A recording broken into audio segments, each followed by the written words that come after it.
Welcome back into the program, everybody. Scott Beeson Radio, the home of the biggest news talk radio host in the state of Alabama. No doubt about that. At least the tallest. Scott, I thought you meant like the biggest show. I know, it's all about spin. Isn't that how the media does it? Dean Odle is on with me. Dean, one of my newfound friends, long-lost brother, former candidate for governor on the Republican side here in the state of Alabama, and I guess still currently a pastor down in South Alabama somewhere, over in Dothan kind of area. Well, Dean, where are you? Where do you hail from, my friend? Hey, good to be back with you, Scott. No, I'm in Opelika. I'm right next door to Auburn University. It's all the same. I live in Gardendale. All that down there from Auburn, anything southwest of Montgomery is just all the same place to me. It's kind of like the difference in Minnesota and Wisconsin. Oh, yeah. Well, and you notice I'm not running for statewide office because that would guarantee you not to be elected. So that's you my get in goal. trouble for that. You can't forget South Alabama. Everybody's supposed to say, this is my favorite place. This is the greatest place. It's awesome. I really do like it down there, though. I've spent some time in Dothan, other places. But let me ask you a couple of things. Dean, I wanted Dean on the show. He's got a reason for being on the show, but I'm going to put you in a spot. I don't know if you heard our last segment. As is usually the case on this program, we wander into theology and what God says. And I have this feeling that this movement that's been happening for a long, long time among Christians of basically saying our Christian values, what God says is right and wrong, ought not be the law of the land. And now I'm opposed to that. I believe that one day many of us who have held office and especially in this country where we're voting for our policies, I think God will say to us, maybe on the judgment, maybe when he's replaying all of our acts on the big screen so we can see how lousy we were, he's going to say, now, I said these things were right and I said these things were wrong. Where did you get that you could go tell people, no, it's okay, y'all do it? Because I have this feeling that if God says something is wrong and then in the law we say it is okay, we are basically telling people, giving people a reason not to repent. Hey, the government said it was okay. The Supreme Court said it was okay. The legislature said it was okay. It must be awesome. It must be good. So I know you've thought of these things because you were running for governor in this state. Give me some clarities. Well, no, you're correct. I mean, when God says something is wrong, it's wrong, period. I mean, and that's what we believe and know to be true. I mean, for instance, let's just talk about abortion for a second. Just because they made abortion legal or tried to make it legal through Roe v. Wade and the states made their own laws, it did not make murdering an unborn baby the right thing, the moral thing to do. I mean, it was still murder. It's still a sin and really a crime against that unborn child. So just because laws are made or churches decide to step away from God's word and the truth and his moral standard doesn't change that. Doesn't change the fact that he's going to judge not just individuals, but he's going to judge churches and nations according to how they either obeyed his moral standard or they rejected it. Mm-hmm. And I think we're just on a terribly slippery slope when we say what God says is right or wrong should not matter when it comes to making laws. It matters first. I mean, God is sovereign. God is God. And for us to say, no, we don't care about that because there's people who don't believe, well, I'm sorry. I can't help it. And here's the thing, Dean, and you know this as well as anybody, but I think modern Americans have forgotten it. For 130, 40 years in this country, there was no debate about that. What God said was right was what the law backed up. What God said was wrong is what the law backed up. That was our Christian foundation, and that was the legal precedent, that it was accepted. And this newfangled, hey, we can't say what's right and wrong, that is new on the scene, really. And people just don't realize it because we've been educated out of our history. I mean, check this out. I have a book called America's God and Country, and it's just an encyclopedia of quotes and different cases. But, I mean, back in the 1800s in New York, now, of all places, you could go to jail for blaspheming the Lord, taking the Lord's name in vain in public. You went to jail. Yes, and the court would say, well, my bad, you're going to jail. Right. So we've come a long way from the Christian and biblical moral standards that the country was really founded upon. We've come a long way from that. Hey, Dean, I know you'll be shocked that I did not even have to get out of my seat here at the vast plantation known as Botera to grab my copy of America's God and Country by William Federer. Oh, that's such a good book. Yeah. It is. Have you ever read Original Intent by David Barton? I have not read that. I do have some David Barton stuff, but I don't have that one. Yeah, you need to get Original Intent. One of my favorite stories that I tell is about a court case that went to the United States Supreme Court. Here, let me turn off this call who wants to sell me I'm sure it's an extended warranty on my car that has 200,000 miles on it. Let's see. Davis versus Beeson in 1890 is one of my favorite cases, and it is in that book, Original Intent, where it talks about the United States Supreme Court saying that, hey, look, you can't, they're actually debating whether or not these actions were licentious or not, and you couldn't be, this person was found guilty, and the problem was they were going against the general consensus of Christianity of what was right and wrong. Now, that's 1890. Fast forward to 2022, and we have a country that believes that saying what God says is right or God says is wrong has no place in the law, and we wonder how we're in the mess that we're in. Yeah. And listen, even the Soviet Union, the communists, knew that to destroy the United States, they would have to demoralize us. They would have to get in and destroy us through culture, destroy our art, get us away from our religion. And so, of course, in the number one religion, the founding religion, I believe, of the United States, Christianity, I think we can find that everywhere. But they knew the goal. We have to move them from being a moral people to an immoral people, and then we conquer them. And this is where we are. It was way easier to conquer an immoral people because what do you take your stand on? Where do you draw the line? What do you find that you say, hey, look, I can't tolerate that. I won't. I don't think people understand the full depth of what an immoral people will allow. Not that an immoral people are necessarily out to get others, but they will allow a slide, and I call it sliding into the dark abyss. They'll allow that slide because they have no anchor. They have no place to plant their flag and say, we're not going any further than this because they lack morals. That's the definition of immoral. Right.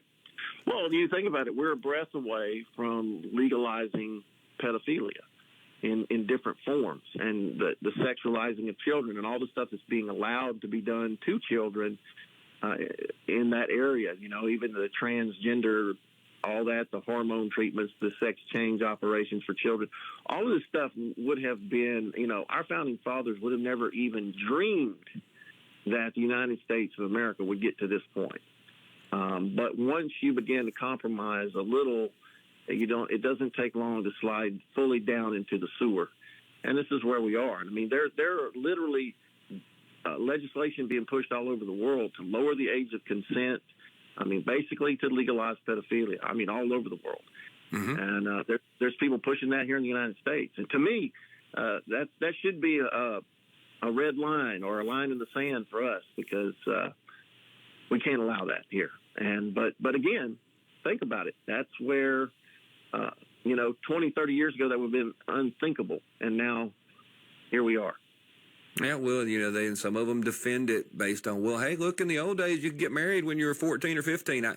I get it. I get all that, but that's not even what these people are talking about. I mean, it's the depravity is unbelievable, but we in the Christian family in the church are debating whether or not we should tell someone that a sin is a sin and should state law say it's okay or not. That's how much off the rails we are. But Dean Odle is my guest. He didn't call to talk about that. We want to ask him about what's going on with the Secretary of State, what is going on in voting, what is going on when it comes to analyzing some of the ballots that have been used in prior elections. How good are our elections? And he will tell us all about what is happening in the state of Alabama on that front. On the other side, we will be right back. Welcome back into the program, everybody. Dean Odle is my guest. You remember Dean Odle? He is a pastor from, I've lost my mind, Opelika again. And Dean, I appreciate you being on the program. Also, Dean ran for governor in the Republican primary this spring. And we're talking about what has been going on in Montgomery when it comes to ballots, ballot security, voting machines, et cetera. So, Dean, tell me what's going on down there. I haven't seen a lot of news about it. That's why we reached out to you, or in a roundabout way, and we need to know what really is happening behind the scenes. So, it's all yours. Right. Well, let me give you that. I'll give you the full update here, because I also went to Mike Lindell's Moment of Truth Summit in Springfield, Missouri, a few weeks ago. Then I spent 8 hours in the courtroom hearing the case against the machines. The state filed a motion to dismiss, but the judge, Greg Griffith, in the 15th Circuit decided to hear the whole case that day. So we ended up staying in the courtroom for 8 hours, heard expert testimony, and share a little bit about that. But I just want to remind everybody out there, I'm still running. I'm running a write-in campaign for governor of Alabama. I'm still a Republican. And we're doing this partially because the write-in votes, once you fill in that bubble and write in your candidate, hopefully writing in Dean Odle for governor, the machine has to kick those ballots out and they have to be hand-counted. And we're doing our own election integrity test here in Alabama. We're going to have everybody take a selfie of them and their ballot, which is legal, and they'll text that to a secure number, a text box that we're setting up, and we're going to compare our totals versus the state totals. But right before the election, right before the primary election on May 24th, my wife attended here in Lee County the voting machine test of some people that were going around. The public's allowed to go in and they'll test a machine or two to see if they're working properly. There's a group called True the Vote. My wife visited here, the Lee County Courthouse, with Angela Shepard, who's with True the Vote. One of the things that happened here in Lee County at our courthouse is the machines are not supposed to take Xerox copied ballots. Well, Angela Shepard copied some ballots from a copy machine. They wouldn't even fit, so she took a scissor to them and cut them so they'd fit in the machine. The machine counted all the fake ballots. Not supposed to happen. Dean, we would be told, and have been told, how secure our elections are. That we're the best state in the country. Won some kind of award, which you and I both know that you could, fax me over the Dean Odle Award for greatest talk show host, and that wouldn't mean anything, but we would say it was an award. These things aren't supposed to be able to happen in Alabama. Well, that's what our Secretary of State, John Merrill, says. But, of course, he's the smoothest, slickest double-tongued talking politician we have in the state. Let me just give you a quick testimony from court under oath. Retired Air Force Colonel Sean Smith spent 25 years in the United States military, doing nothing but cyber security and trying to secure both our weapon systems, the Department of Defense, and even parts of Homeland Security. He said absolutely was impossible. He said even with the best anti or counterintelligence, counter cybersecurity teams trying to counter hacks from other countries and foreign entities, he said our most sophisticated weapon systems were getting hacked, even getting turned on and about to be operated apart from our control. He said that if the United States can be hacked like that, our most sophisticated weapon systems, He says, how easy do you think it is to hack into a voting machine? He said, it's unbelievable. They asked him in court, the judge asked him, what do you think, how could we secure our voting machines and our elections from hacking or interference? He said, melt them down and bury them in the ground. He said, it's absolutely impossible to stop hacking 100%, especially sophisticated hackers. Also in the court case, there was an expert, Clay Parikh, and I know Clay. He lives up in Huntsville.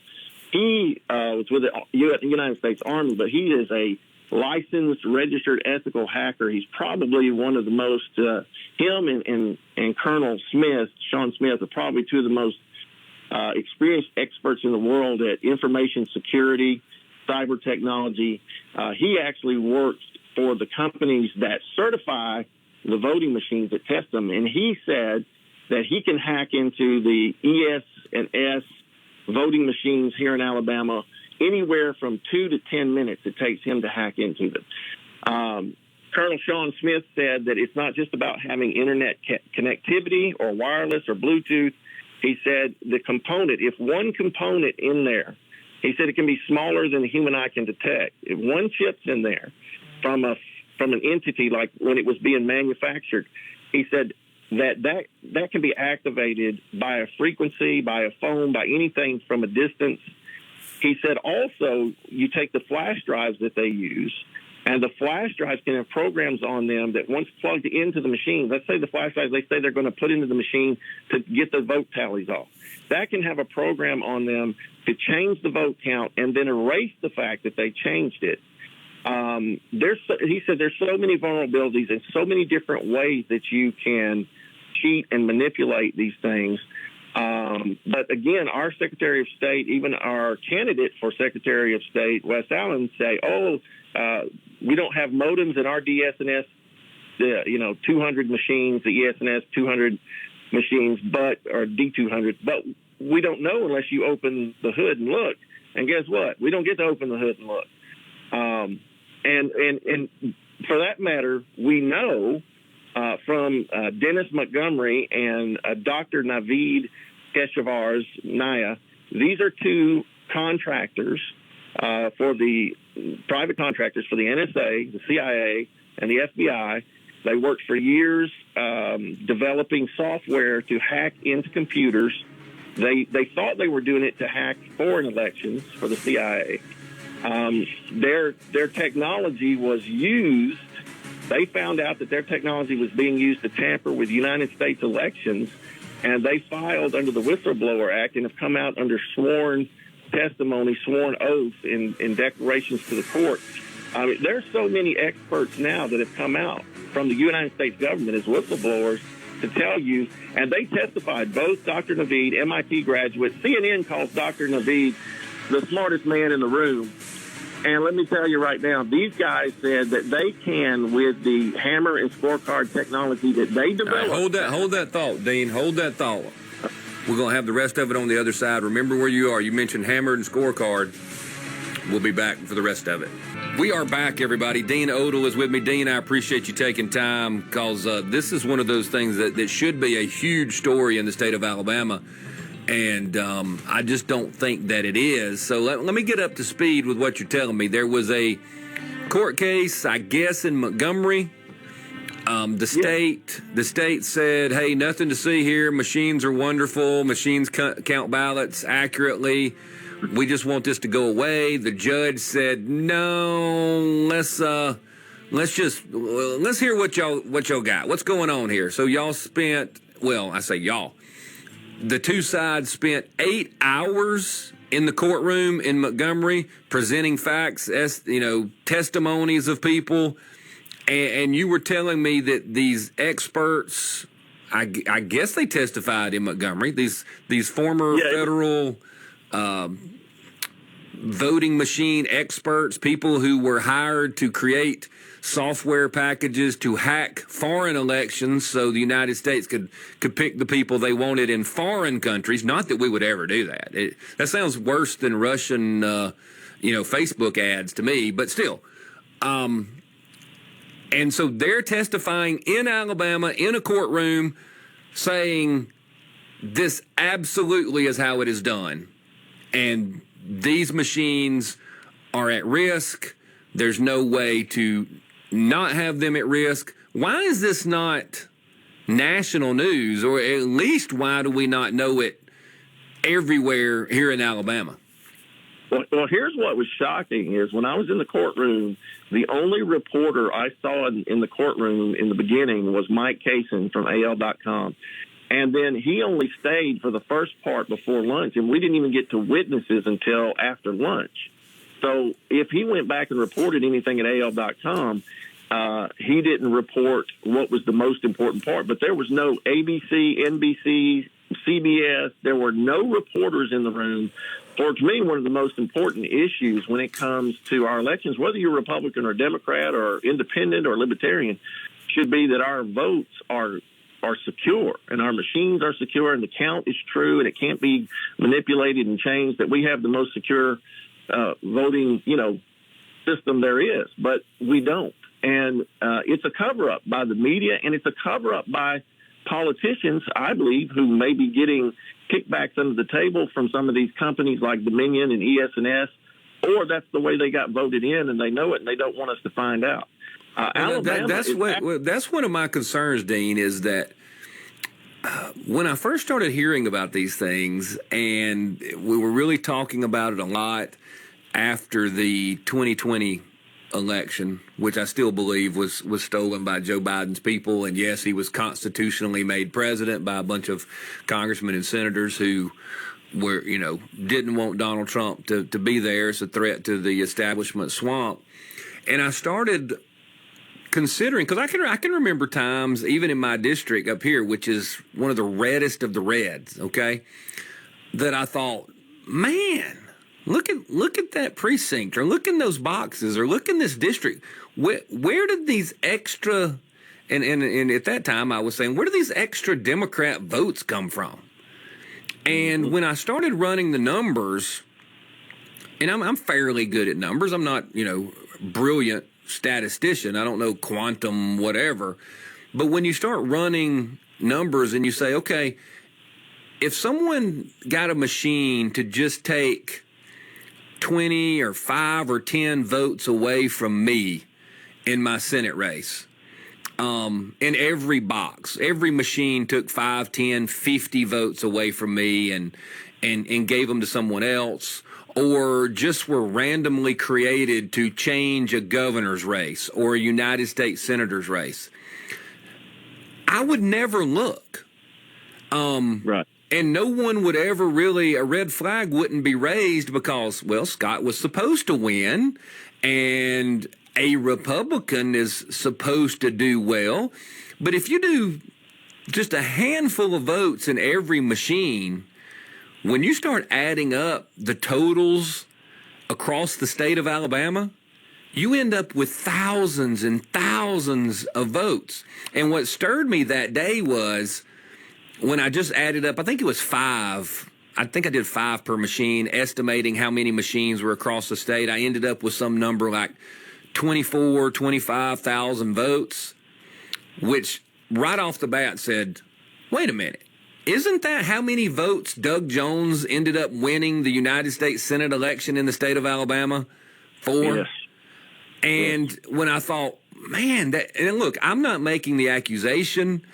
I'm just saying it seems odd to me that a minuscule amount of votes in every box is about approximately in the same ballpark as what it takes for the reddest of the red states to elect Doug Jones to the United States Senate, when the establishment, Republicans and Democrats, get together and say, we got to make a change. And right. That's the kind of stuff that bothers me. And I think it's entirely possible that elected officials, the establishment in this state, even being Republicans, may have benefited from this practice since we started switching to voting machines so many years back. Electronic voting machines. We can trace this back. This problem with the voting machines really kicked in 2002, and that's when this technology by this contractor, Dennis Montgomery, created from his company E-Trepid, he created this technology and licensed it to the CIA. And this is when this began to happen. And it happened to Don Siegelman in 2002 here. But let me read this to you. Now, this is not from the court case here in Alabama the other day, but this is Dr. Naveed Keshvarisnaya, his declaration, his sworn declaration to the court, to another lawsuit, another place. Okay, so he was swearing to this in another state, not in Alabama. Not in Alabama, but here's his. Okay. This is his declaration under oath, by threat of perjury, right? Mm-hmm. And he testified how he worked as a contractor, and this is what he said. He said, and this is point 4 in his declaration. He said, I'm reading it. He said, the United States intelligence community has developed the Hammer and Scorecard tools, which were released by WikiLeaks and independently confirmed by Lieutenant General Thomas McInerney, U.S. Air Force retired, Kurt Wiebe, former NSA official, and Dennis Montgomery that I've been talking about, former CIA analyst. The Hammer and Scorecard capabilities are tradecrafts used by U.S. intelligence analysts to conduct man-in-the-middle attacks on foreign voting systems, including the Dominion voting system, Democracy Suite, and systems and software ES&S voting machines, which is what we have in Alabama, without leaving an electronic footprint. As such, these tools are used by nefarious operators to influence voting systems by covertly accessing DVS and altering the results in real time and without leaving an electronic footprint. The DVS Democracy Suite election management system, EMS, consists of a set of applications that perform pre-voting and post-voting activities. Dr. Naveed went on to say that, in my expert opinion, he says that the DVS, the CITL, SOE software, Clarity, Smartmatic, all of these are vulnerable to data manipulation by unauthorized means. He said, my judgment is based on conducting more than a dozen experiments combined with analyzing the 2020 election data sets. And he goes on to say, he says, I conclude with high confidence that the election 2020 data were altered in all battleground states, resulting in hundreds of thousands of votes that were cast for President Trump to be transferred to Vice President Biden.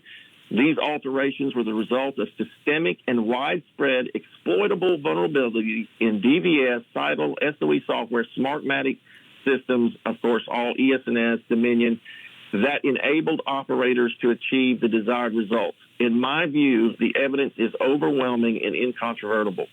And it says, of course, here signed David Naveed, sworn statement, declare under penalty of perjury.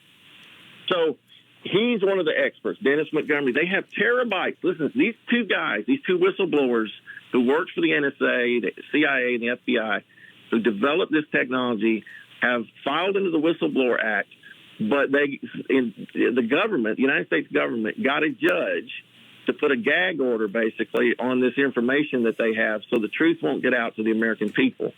And, of course, Mike Lindell's lawyer, while we were in Springfield, pressed the button on filing a lawsuit to get that protective order removed so that this information can be made public to everybody, because they have proof. In fact, Dennis Montgomery in a federal court showed Judge Lamberth in federal court the proof that the United States government, deep state intelligence agencies have been tampering with our elections, not just foreign elections, but our elections here in the United States. I saw this. I was watching in real time because I watched the whole election night with Trump, Biden, the presidential election. I watched votes, like massive amounts of votes. 20,000 votes left Trump in one state, went to Biden. Exactly. I watched the flip. On May 24th here in Alabama, I was watching the election results. 30,000 votes left Kay Ivey, went to Tim James. He jumped over Linda Blanchard in the second. 5 minutes later, 30,000 votes flipped back to Kay Ivey, and Tim James went back to third place. My vote totals didn't change for almost 2 hours. CNN reported at 11:17 Eastern Time that all of us, me, Lou Burdett, Lindy Blanchard, Tim James, we all had more votes at 11:17 Eastern Time on May 24th than we had on May 25th when all the votes were in. How did we all end up with less votes? That's a really good question, because they're getting their information out of the computers as the computers are spitting it out. Right. And then the totals end up different the next day. So now, are you a plaintiff in this case? I am not at this point. You know, Lindy Blanchard was. She pulled out of the case because she had to bow the knee to the Republican Party, threatened her basically that she wouldn't be able to run for 6 years if she continued with this. Because wait, whoa.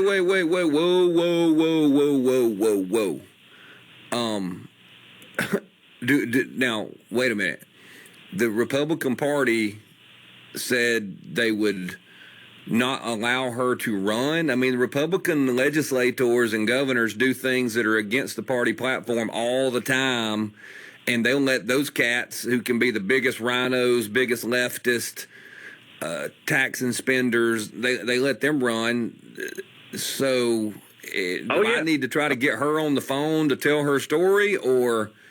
Well, she said this. This is public information because she's, I think 1819 News published it. I think AL.com or Yellowhammer, one of those published it. How did I miss this? She withdrew from the lawsuit because Focus on America, which is a group that is a freedom group. You know, I've spoken to their group. They're about medical freedoms, their main thing, but they're an independent grassroots group.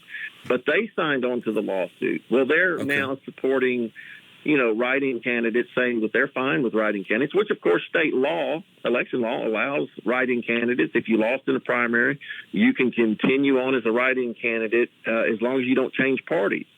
Well, of course, the Alabama GOP, the Alabama Republican Party's policy is that if you lose in a primary and you run as a write-in, they say you can't run as a Republican for 6 years. And that if and also if you help Democrats in any way, basically that you can't be on the ballot for 6 years. But and this has been my big debate with them, is because that's what they're trying to do to me, because I'm running a write-in candidate. And I said, well, I adhere to the Alabama GOP platform 100%. I said, Kay Ivey doesn't. I'm for lowering taxes, limiting the size of government. I'm against Common Core. I'm going to remove it completely. Mm-hmm. We could go down the list. Kay Ivey's done the opposite of all those things. In fact, Kay Ivey appointed 8 Democrat judges in the state since she's been in. If that's not helping Democrats, I don't know what is. So if the Alabama GOP were exercising their policy or strictly across the board, then Katie Britt and Kay Ivey should have been allowed on the ballot this time in 2022. Mm-hmm. And so, we know that they've let flaming liberals. Look, Steve Marshall, let's just look at our Attorney General real quick. Now, he's done some good things, as conservative things as Attorney General, but let's go back. When he was appointed by Bentley in 2017, everybody knew he was a flaming Democrat, liberal up there in Marshall County. He was an Obama delegate and ran around the state with Obama stickers on his car. And all of a sudden, he's Attorney General appointed by a Republican. This kind of stuff is insane. We look at even John Merrill. He was a Democrat up until 2011. Now, let me ask you something. How do you remain a faithful Democrat under Obama's presidency for 3 years and then all of a sudden switch to the Republican Party? I just don't believe it. I just don't. Again, but I see that as total hypocrisy by the Alabama GOP. And then, like you said, they allow legislators to get up there and raise our taxes and grow government and adopt Common Core and keep it in our schools for 10 plus years.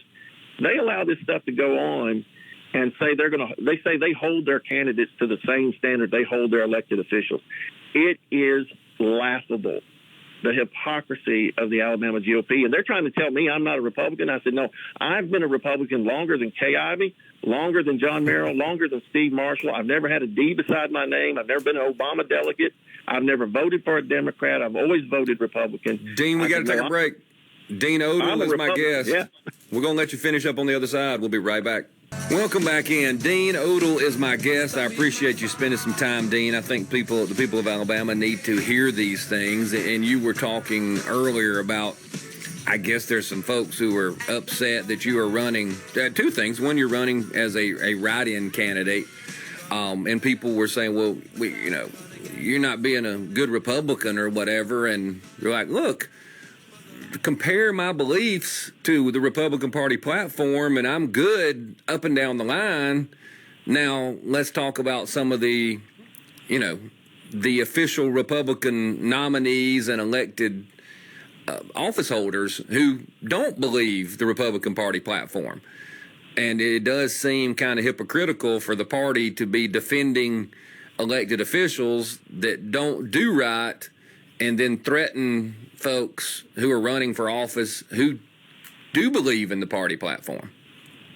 Yeah, they need to get consistent. They need to find out if they really believe the values and the principles that they say they stand by, and they need to make sure that their policy is not contrary to state law. I mean, if state law says you can run as a write-in candidate as long as you don't change parties, but the party says, well, if you run as a write-in, we're throwing you out of the party. That's inconsistent with state law. And to me, I said, what happened to the party of law and order? Right. Now, in their defense, it is a private organization. What I wish would happen is that the party would actually say, hey, these are the things we believe in. If you don't believe in those things or you're not doing those things, then you're not running as a Republican. And that has been one of the things I've asked for and lobbied for and begged for years and years and years. The party would have a meeting. The party would vote almost unanimously. This is what we want done.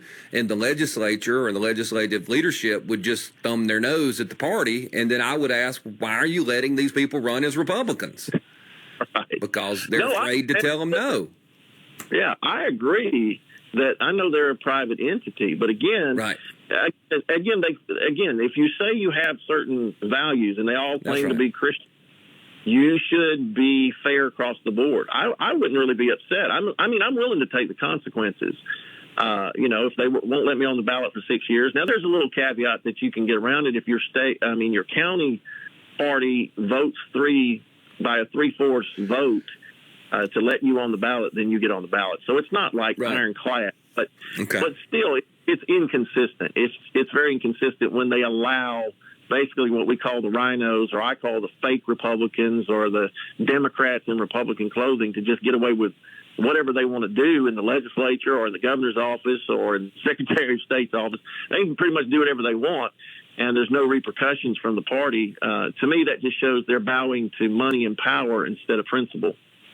No, I agree with you. They're at least bowing to power, and they're bowing to, well, we can't insult the people of the state. They've elected this person. Well, some of these people were elected by claiming they're Republicans, and that's one of our big problems. Is the people of Alabama, in my opinion, usually they vote for a conservative. Unfortunately, the person's really not conservative. They were actually voting for a conservative message and a conservative campaign, and then we get some sort of rhino at best, left-leaning Democrat, really, at worst, is kind of how we get there. So let me ask you this about this, and I do not understand this at all. Wouldn't it be easy? All right, two questions. One is, we just saw the FBI raid Mar-a-Lago, and they are more than willing, law enforcement in this country is more than willing to come in, raid somebody's house, tear their car apart, look under everything they can possibly look in, take my computer if they wanted to, literally take it apart, look inside of it, search it, do the whole 9 yards.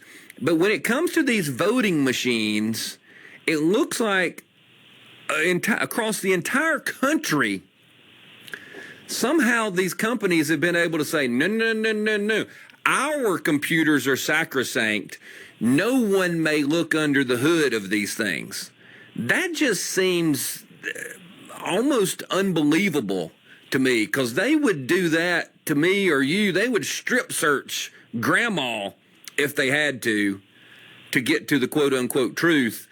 But these things are like, no one can look, no one can check, no one can analyze, no one can look for those little computer chips. No one can see under the hood inside the box. And I want you to weigh in on that. You've been way nice with your time, but we're going to run out of time in a minute unless you can stay over through the top of the hour. But weigh in on that part really quick. I can stay over because this is a very important issue. In fact, this is the most important issue to me.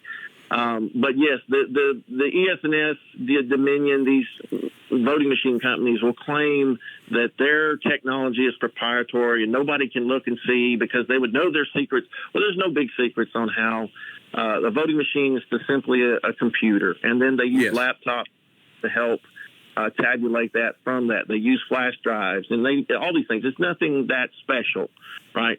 To me, there should be in elections, there should be total transparency. And that's what I was about to say a minute ago. Alabama is actually the most restrictive state. They come in number one in being the most restrictive and non-transparent when it comes to voting machines. Alabama won't even release what's called the cast vote records, which is simply a list of the votes that were cast in order. It gives no ballots. It gives no information on people. And what happens is you can take that and compare it to what the end results, what spit out at the end, the results of voting machines, and you can see if there's been a pattern of manipulation.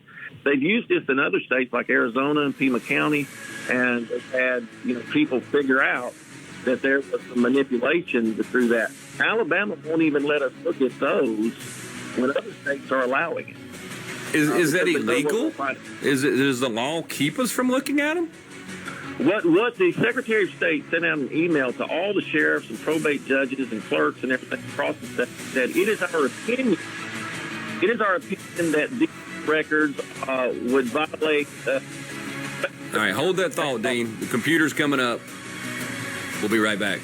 We are back, everybody. Dean Odle is my guest, where he was an observer of the action in a Montgomery courtroom just a few days back, where 8 hours of testimony and wrangling went on about Alabama's voting machines. Now, I'm hoping that Montgomery County Circuit Judge Greg Griffin continues to look into this, because I find it fascinating, Dean, that the state of Alabama, I don't know when we did it, and maybe it was because the federal guidelines say that we must preserve ballots from the elections for 2 years, 18 months, 2 years, something like that?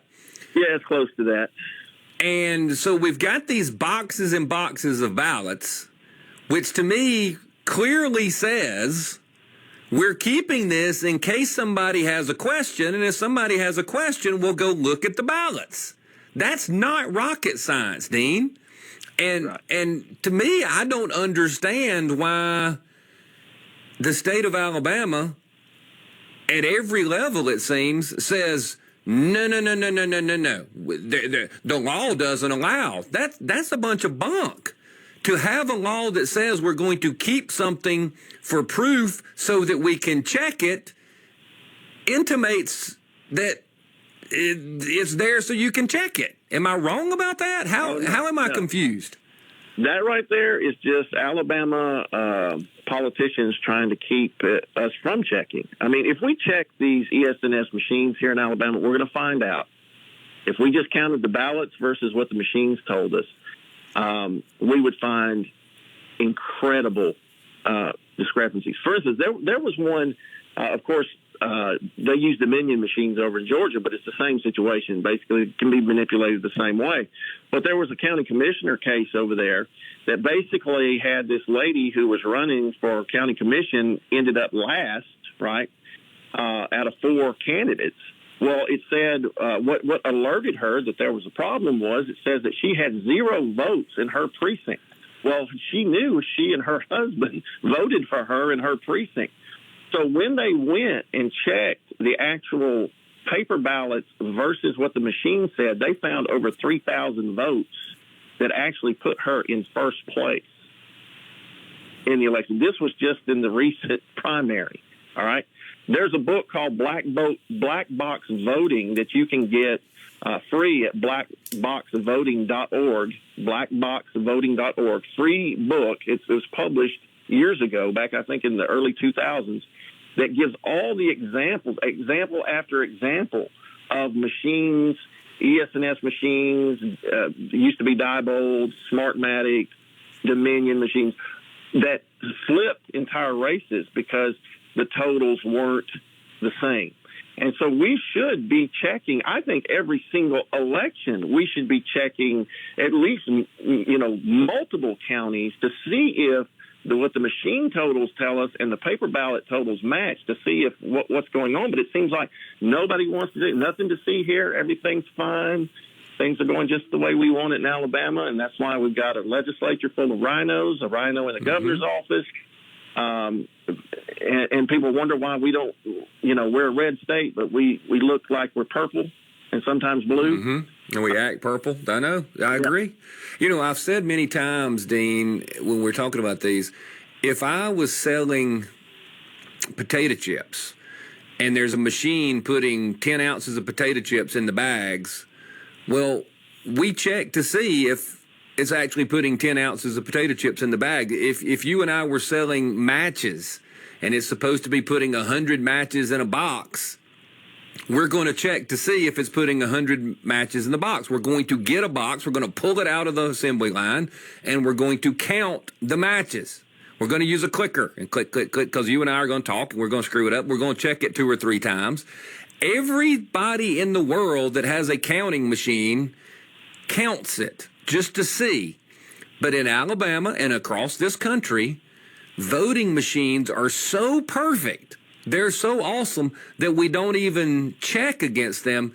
And I'm really, really bothered, and I'm calling on what's left of the news media in this state to demand, and I'll be glad to chair it. I'd be glad to help with it, but let's just randomly roll the dice, and no one knows where we're going till we're going. I'll get John Rogers to be the Democrat chairman, and we will go and count and see if the computers are matching the actual ballots, and we'll just go do it. We'll tell the world what we find. Why won't they let that happen, Dean? And maybe this judge will say, absolutely, go do it. Tell Judge Griffin that I volunteer to find a Democrat, as partisan a Democrat as I can find, who's honest, and we'll go count ballots by hand in a few places, and we'll see if who's right and who's wrong, and we'll be done with it. Listen, I also went the other day, last Thursday, to the Alabama Electronic Voting Committee meeting. Oh, what a joke that was! Oh my gosh! But a woman stood up and she said, look, she said she participated in the Iowa caucus, right, during the primaries in I think it was 2016, and she was I think she was Trump, and then there was Ted Cruz, and the different ones that were running in 2016. She said everything in the Iowa caucus, you come in, you write by hand your candidate. Those ballots are tallied by people, and all the representatives of the candidates are standing there watching count. Get this, in France, Germany, and some other countries in Europe have done away with voting machines because they know they were being manipulated by foreign hackers, and so they completely eliminated. France counts 70 million votes in 2 hours in France. All right. We in Alabama, I think the last gubernatorial election, we had about 1.7 million votes out of the 3.5 million eligible voters. So we had about 50% participation, but 1.7 million. You can't tell me that we couldn't get people in precincts to come in and volunteer, and that candidates, representatives wouldn't want to be there and watch.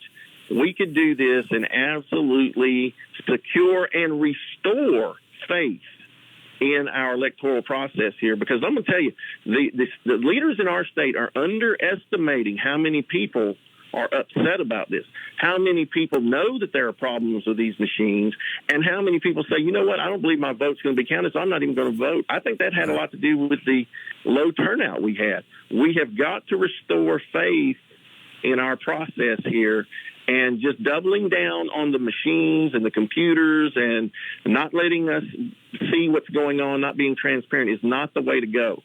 I believe that history is going to view John Merrill and our legislators in a very bad light, because this is a moment in history we've got to correct this problem.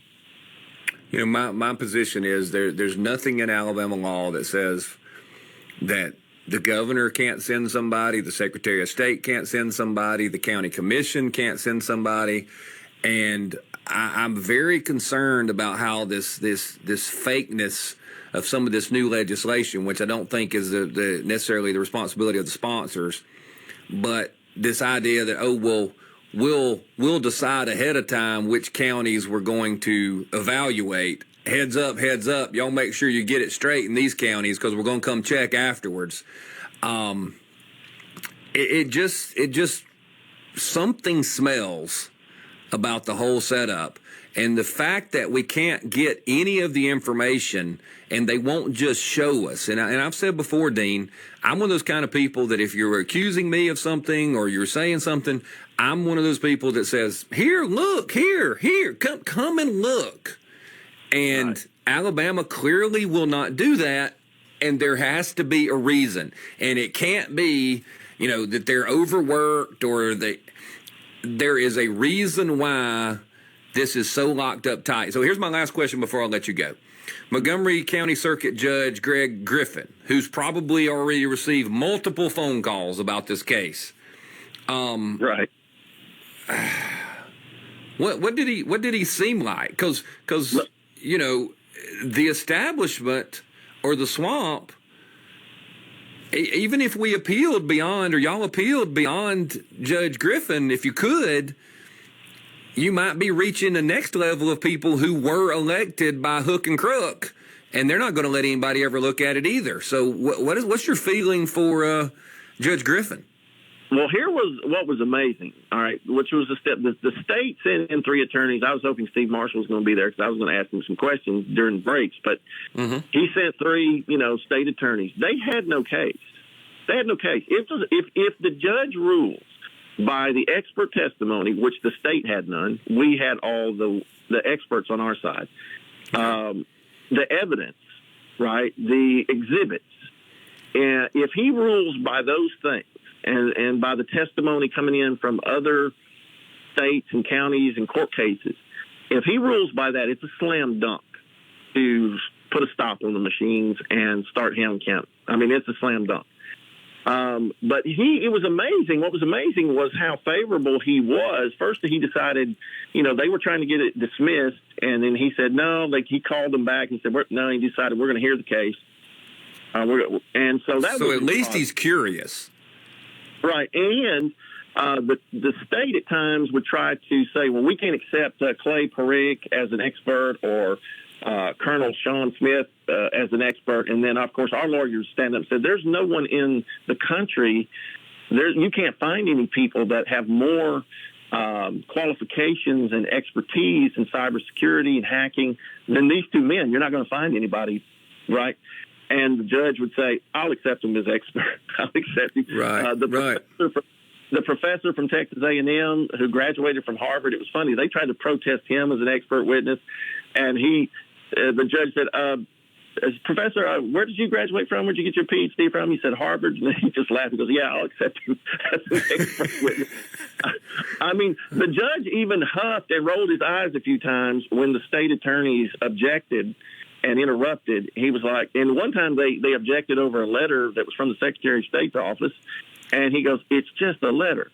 So in the courtroom, he was very favorable and open to hear our side. Now, the ruling hasn't come out yet. We expected it to come out, maybe the end of last week, but he did have a lot of our side presented a lot of declarations, a lot of exhibits, a lot of stuff. He even said, you guys have given me a lot of stuff I got to read. Right, so right. He's going through that right now, and I don't know. I just have the feeling that he may do the right thing again. Like I said, if he rules by the evidence and by the expert testimony and the exhibits and all the examples across the country, I think our side wins. But again, now, wouldn't he have the authority to say, "Hey, look, I've heard all this evidence. let's go check. Because I've seen the Secretary of State, John Merrill, basically thumb his nose at groups like y'all's and say, well, you're going to have to go get a subpoena, or you're going to have to go get a judge to let you do that. Well, couldn't this judge say, okay, I'm going to randomly pick, we're going to put a bunch of numbers in a hat since the state loves lotteries, and we're going to pick these, and we're going to go check and see. And if these turn out to be faulty, compare the hand counted ballots compared to what the computer said, then we've got a problem. He could do that, and I think that would give him all the cover in the world. Yes, and you and I both know judges have quite a bit of power. They can do about what they want to do. They do. And so, I'm hoping he does. I mean, I'm really hoping he does. Our lawyers, and one of the things that I appreciated the lawyers on our side against the machines, they said, if a judge, if you guys will just dismiss our cases, you won't hear it, you won't check. In fact, they subpoenaed records from the Secretary of State about the election, and they refused to give them.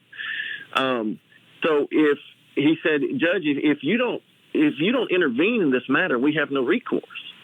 Right. There's no way for the people to find out if our election is secure in Alabama because they won't let us see. They won't let us look. And I think what's Ronald Reagan? Ronald Reagan said trust but verify, and they're telling us trust but don't verify. Right. And that was all the state attorneys had. They would say, well, have you seen this in Alabama? And the couple of the expert witnesses will go, no, because the Alabama Secretary of State and it won't let us look. Right. Very good point. And so that was their only argument. That was all the state had, period. When do the 2020 ballots, when are they destroyed? I'm sure they are on the conveyor belt right now, headed to the inferno. There won't be enough to shred them. They'll burn them. Sure has that already occurred, or what? Yeah, that was September 3rd. They destroyed those already. Probably.